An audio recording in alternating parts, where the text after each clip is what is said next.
All right, so we're here with day 9. I got the graphics right. I got the graphics right. You know, last time was 7 when it was 8. But I hope y'all got that because at least the names were different. Yes. Okay, so I guess we'll just run through this because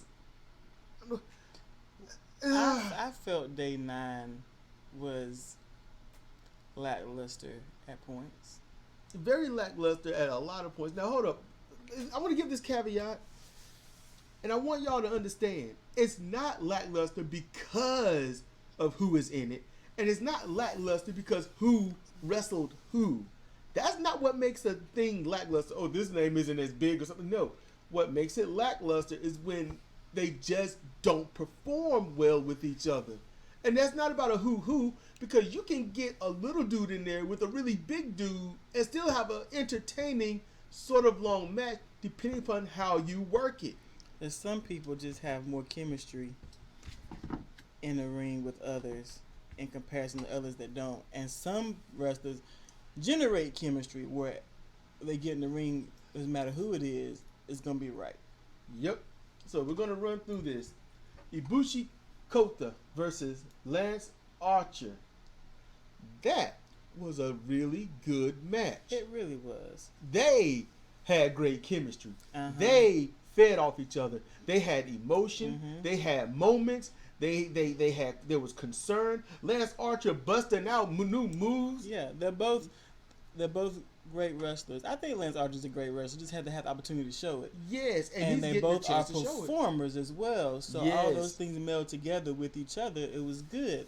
They worked. I'm gonna jump deep with this, and I know they're zero faction, and then in a straight up heel faction. I get it, but they would make a good tag team. Mm-hmm. The way Archer was performing, it works well with Ibushi's style. Mm-hmm. Those two could work a lot of double team maneuvers together. Yeah, they could. I mean, A lot of devastating maneuvers. yes. So, now you'll never see that, this combination, but man, It would be nice. yes, it would. I forgot who won that match. Kota won. Oh, Kota won. Kota won. Oh my goodness, nope, flashback. Yeah. Archer with that knee bomb. He I laid thought that knee bomb, and I just knew. I'm like, he out. Yeah, Kota was Kota out. sold that so well, or did he sell it? I don't know. Yeah. It was a hell of a knee. There are lots of wrestlers. There are lots of shoot stories now, where they got blasted in the Nailed. face, and when it was, they got covered, they kicked out literally on instinct. Goldberg did it to DDP. The match was, I think he said the match was supposed to end there, or he was supposed to kick out 2.5 or 2 3/4, and Goldberg just snapped out on one. Mm-hmm. When he heard the ref hit that mat the first time, he just snapped out of it, and Page was like, "You asshole!" He was mad because it makes his I think it was the diamond cut at the time, making it look bad. Yeah, but then again, it's Goldberg. He Yeah. earned at that time a rep to do that. It being almost unbreakable. Yeah, so it still made sense. It still flowed. So it's stuff like that, and Lance kept messing up Kota's hair. I was messing with it. By the time the match was over, Kota looked like some kind of a wet dish mop. It was terrible. He did that on purpose, having fun, I think. What is that move that he picks him up in behind It's, him and drop him? Iconoclasm, except it's just the standing version. Oh my goodness! What's it called? Everybody dies. I think so. Everybody He dies, had Kota or up in there, black hole, or what? I don't know. It Something. didn't look like Kota was even alive. He looked like he looked brain dead up there. It was terrible. He wiggled out of it, but he spent about 5 seconds looking like there was no electricity flowing through those synapses, man. None.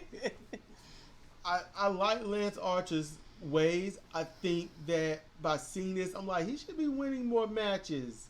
He's evolving beyond the standard heavyweight. It's taking him a while. Yeah. But he's doing it. But he's got the opportunity now. Fortunately, he has the opportunity to do that now that he's not in the tag team.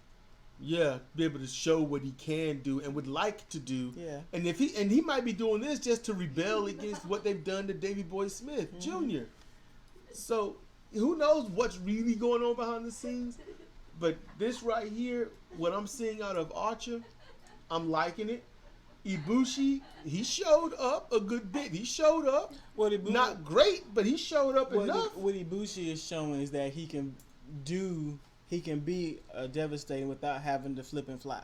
Yes, he's a more shooter style, and I like that. So Ibushi Koto, he goes over with a slew of Bomayes and knee bombs, but he got him. Mm-hmm. Ultimately, he got him. Next match was probably the most wildest match that they're gonna have, and that was Will Ospreay versus Bad Luck Fale. And I'm gonna take it right. Jado versus Chase Owens versus a stick. And the stick. Bebo Beeb. Bebo Beebo Bebo Beeb. Okay, see, I just right there with that, I literally just spoiled the end of the match, but y'all don't know what y'all. They don't understand Bebo Beeb. I understand they don't understand Bebo Beeb. Y'all got to learn that language. But if any of you get that, awesome. Honestly, I admit I watched this match. I was like, why don't you just die, Will? Just die. Why are you still here? They are all whooping your ass. Chase Owens, he's getting. I love this aggressive, sneaky run in, and I like that. He's old school and he's trimming down. And he's quicker. He ran in there. I was like, I'm gonna get you. I'm gonna get you. Every single time, I'm like, oh, there's Chase. Mm-hmm. Honestly, you're blinking. He's there. It's like, oh. He got him. No, he didn't. Why are you living? He got him in that package pop driver out on the floor. Yep. Oh yeah. It was. Felt that in my jellies. Your jellies, man. If you don't feel something like that on Will Ospreay in your jellies, you missed out. You have missed out. You know, and if you know what the jellies are, awesome. So Bad Luck Fale did a good job at but what was one point somewhere near the end of the match where Fale just fell out for no reason. Like he got hit, but he fell out like he got hit by a truck.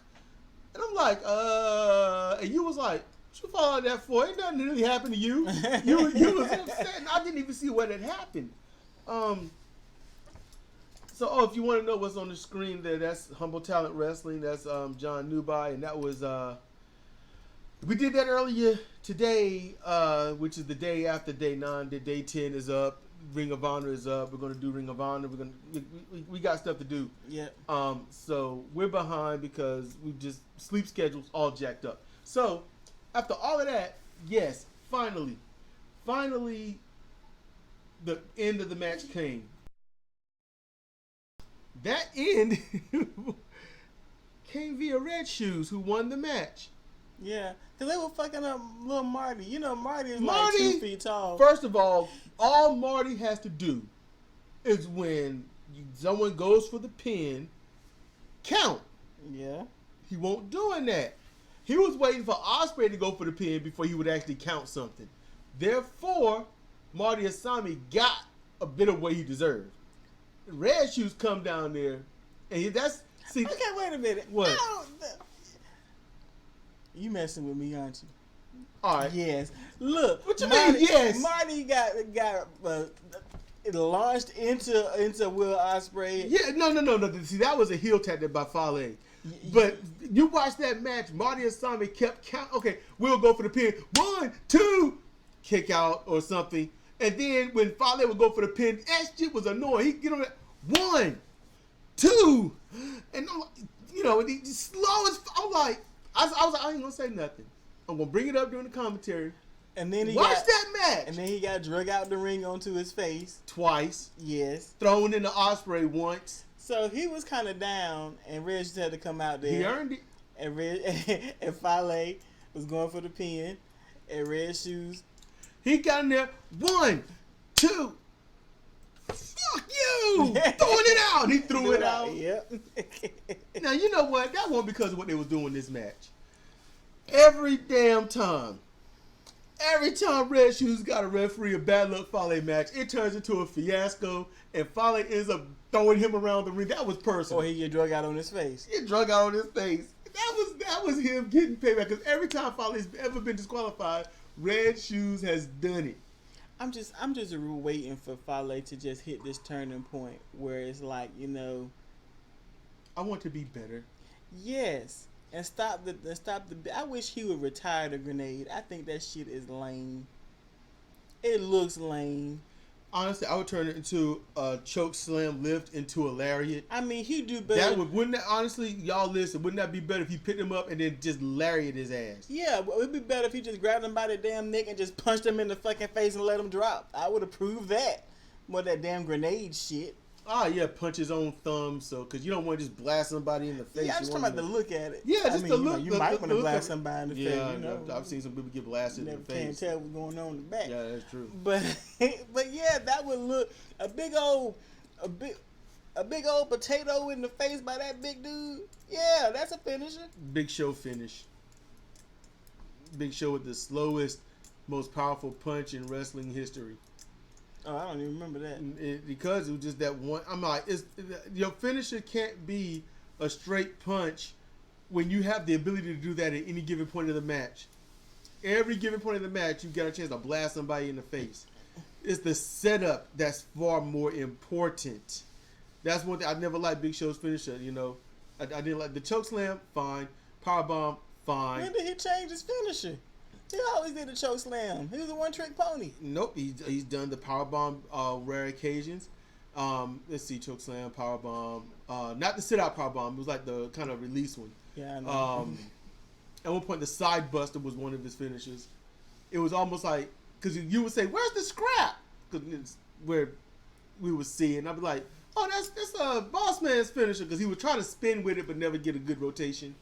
But he would sit out with it, and it was a side buster, not Boss Man's version. Boss Man was quick. Yes, he was. And he was light on his feet. Very. I just had a flash of my childhood when you said that. You can see him in that blue uniform. Yeah. Moving around, sliding outside the ring. Jaw jacket. Yes. Yeah. Ray Trailer. He was smooth in there. Yes, he was. Now, I missed that. He was in the wrong federation because you never got a chance to see how great he was. But he didn't perform like that when he was in WCW or NWA. He performed that week. Mm-hmm. You know, Slick was more of the thing when it came to him, though. The Doctor style, Slick. So this match here ends with Fale chasing, actually all the Bullet Club chasing Red Shoes around the ring. Red Shoes got his run on. Yeah. You know, and you know, Ospreay gets the win. Yeah. Again. Yeah. I didn't want to get the win, but he got the win, and it made sense after all the crap that was happening. It made sense. Yeah, that made sense. Yeah. I'm not happy with Ospreay winning, but I'm happy with the match outcome only because it made sense. So then we get to the next match. Zack Sabre Jr. Bosses E-Bottom. That was a good match. It was good. Evil is showing how he can evolve, because Zack has been a thorn in his evil ass for like 6-8 months. Yes, beating him with the Japanese leg roll clutch and cross arm bridge, or the double wrist lock Japanese leg roll clutch. He's been doing that, and and pissing Evil off. So I was like, this needs to be the time where they let Evil shine. Mm-hmm. And he did. He got caught several times, but he escaped several times. He just showed that he's evolving. Just like when Tanahashi wrestled Zack, Tanahashi evolved in order to, you know. Same with Kota Ibushi. Yes. You get to see more of what they can do. And Evil, he utilized that weakness that everyone should utilize when they wrestle Zack. That neck. He fucked up that neck. Skinny stack of dimes bird neck. Mm-hmm. Sending them tingles and them pins and needles down that right arm. He can't be yanking and pulling on you the way he want to. You need a whole family of hands to strangle him. Yes, you do. You know, and then when he finally wake up after being half KO'd, he's all, "You're mad," and throw stuff around and kick him like, he's such a darn brat. He's like, go on to the back. Laying out on the floor. Yeah. Like he in the mall and his mama's walking away from his dumb ass. Uh-huh. I'm not getting up. Fine, walk off. Yep. I've seen that. I've seen that kid throwing a temper tantrum. Mom's like, "I'll leave you on the floor and just walk off." Child don't believe it until they get out them doors. Child get up and run. All that crap ends. The mama gonna leave me. She gonna leave me. I just watch them and laugh. Oh, man. So, Evil goes over. It's great. Crowd pops. They love it. They're happy. Evil's got his getting his own tires.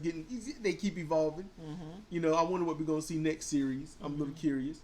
And Milano, just the evil worshiper. Yes, he is. He's 20% of every evil match. They did great. Okay, hold up here. Woo.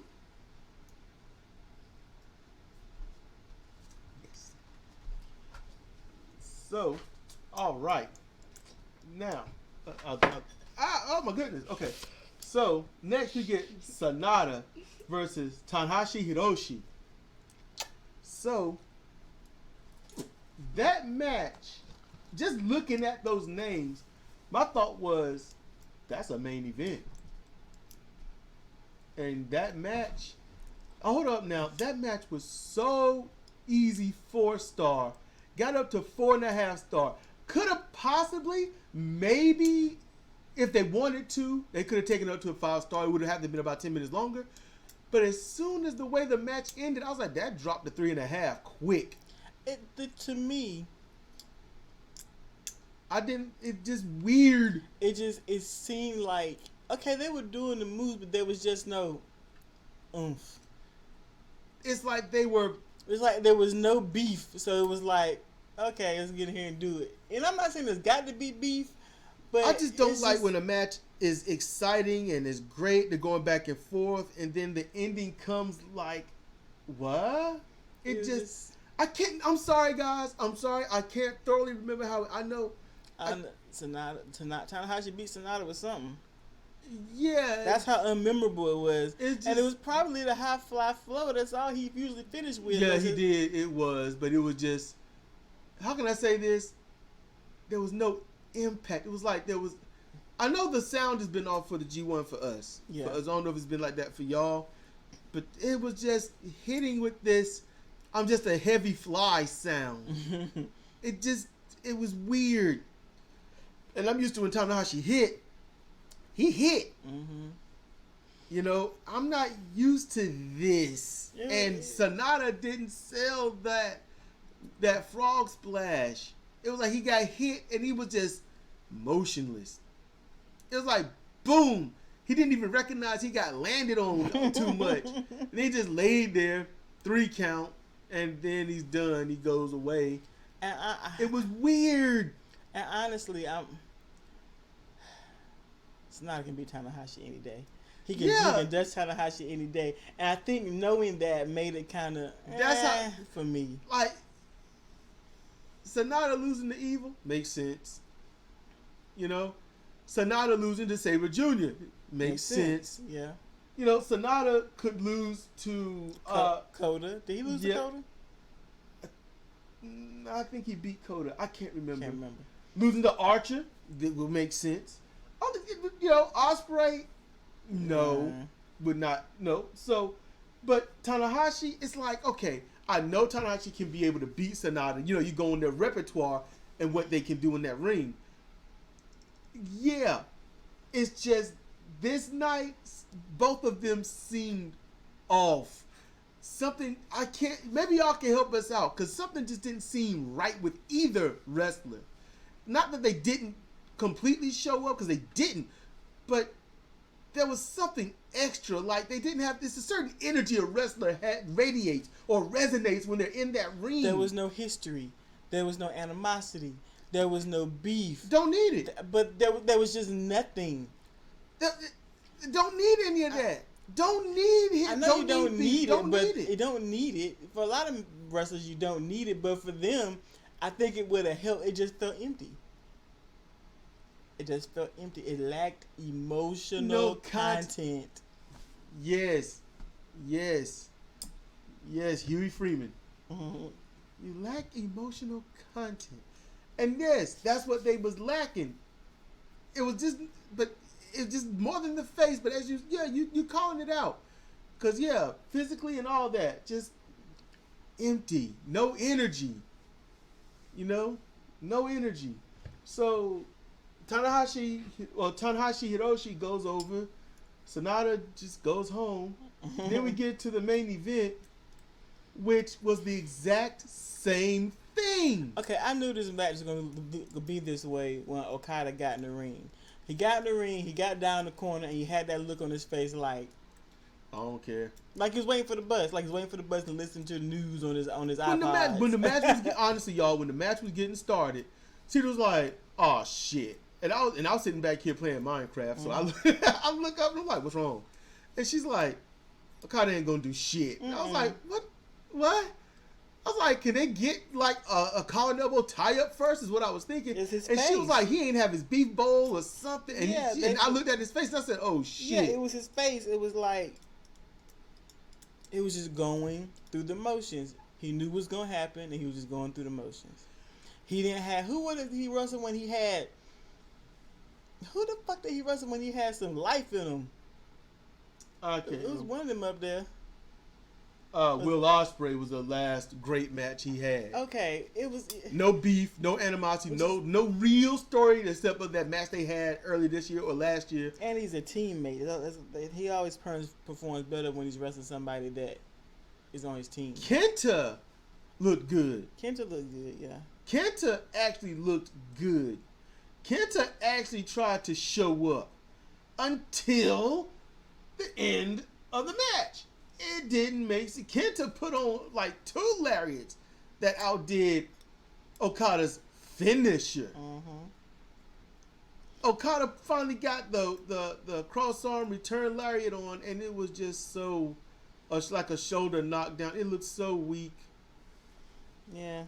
I'll be honest with you. When it comes to highlight reels, you can't use his finisher. You can use a lot of stuff. Oh, and Kenta mocking him throughout the match.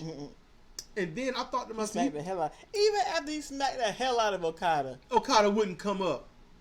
Okada looked like, oh, it's like that. Now we're gonna do our elbow back and forth thing. I'm like, Okada, I don't know what happened to you today, but that's what I was thinking. You should have had a nap, rub one out, and the beef bowling came ready. He didn't come ready. Nope. And if he got a woman, he ain't gonna come. That ain't happening. I couldn't be Okada's woman. What the fuck, Rainmaker? Go on to the back. I don't want to hear it. I don't want to hear it. Go back there and close the door. And hear your shit. Maybe you ought to get Kenta up in and he'll show up. Oh. I talk that shit so bad. I'll be wondering why I got her ass whooped because I would talk that shit. Yeah. I would talk that shit. You got to not cross the line sometimes. I'm like this, you ain't got to win, but you at least got to show you wanted to win. You the one holding the damn belt, act like you want to keep it. He don't act like he want to keep it. You wrestle like you're fucked. I would talk that shit. Okada. I Why know. won't you try? And we're the ones that suffer because we're the ones that got to see the shit in the main event. And yet again, the earlier matches should have been in the damn later matches. Because I ain't gonna lie, man, Archer and Ibushi would have done way better. Should have been Archer and Ibushi for the main event, right before them, Zack and Evil. Yep. And then you could rearrange the other 3 in the way you like. No, Ospreay and Fale would have been behind them. And then Sonata, Tanahashi, and then the opening would have been Kenta and Okada. They went with name recognition, not ability. And both of them, Okada and Kenta, do have the ability to perform like absolute juggernauts and get the shit done. But they didn't because they're probably just resting on some laurels or something. But that was a shit match. They spent most of the time on the mat resting or staring each other in the damn face, doing weak ass elbows. Oh man, I hate matches like that. They get on my nerves. There's so many ways to stretch out a match. Kenta tried to fire him up. Kenta needs to meet Ishii. Kenta needs to meet Ishii. That's what Kenta needs to go back and forth with Ishii like Hanade did. Man, Toa, best line in New Japan history. He gets in that ring. You know how this gonna go. He got hurt that day. That was his own fault when he got hurt. But he cut his teeth on Ishii. Ishii looked like he didn't even know what was going to happen. He was like, wait, are you still upset? But Hinare went after him, and you could see Hinare improve.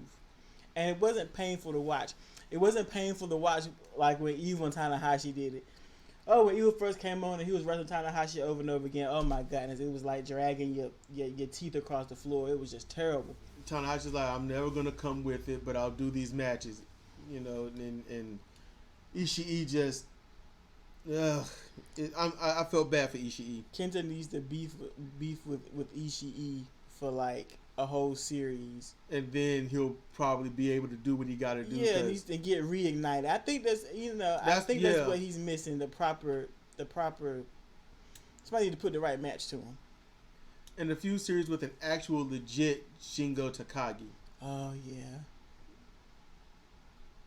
Yep. Have you seen Ishii and Takagi? That might be tonight. Ishii and Takagi is what I'd like to see. They should. It might be tonight. It might be tonight, but we already seen it and forgot about it because my brain is fuzzy. Nah. I hate this illness. No, we hadn't seen that. I gotta take my pills anyway. Because I would have had a lot to say about that, and I haven't marked out over it.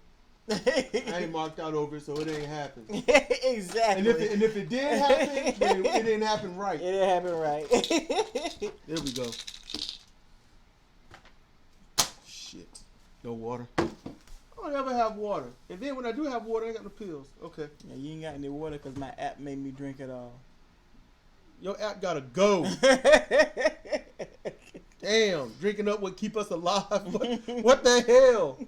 This ain't Flight of the Phoenix. I've been floating to the bathroom all damn day, all the damn water I've been drinking. So that's it, all. y'all. That's all the matches. That's what we concluded. What do y'all think? Let us know in the comment section below.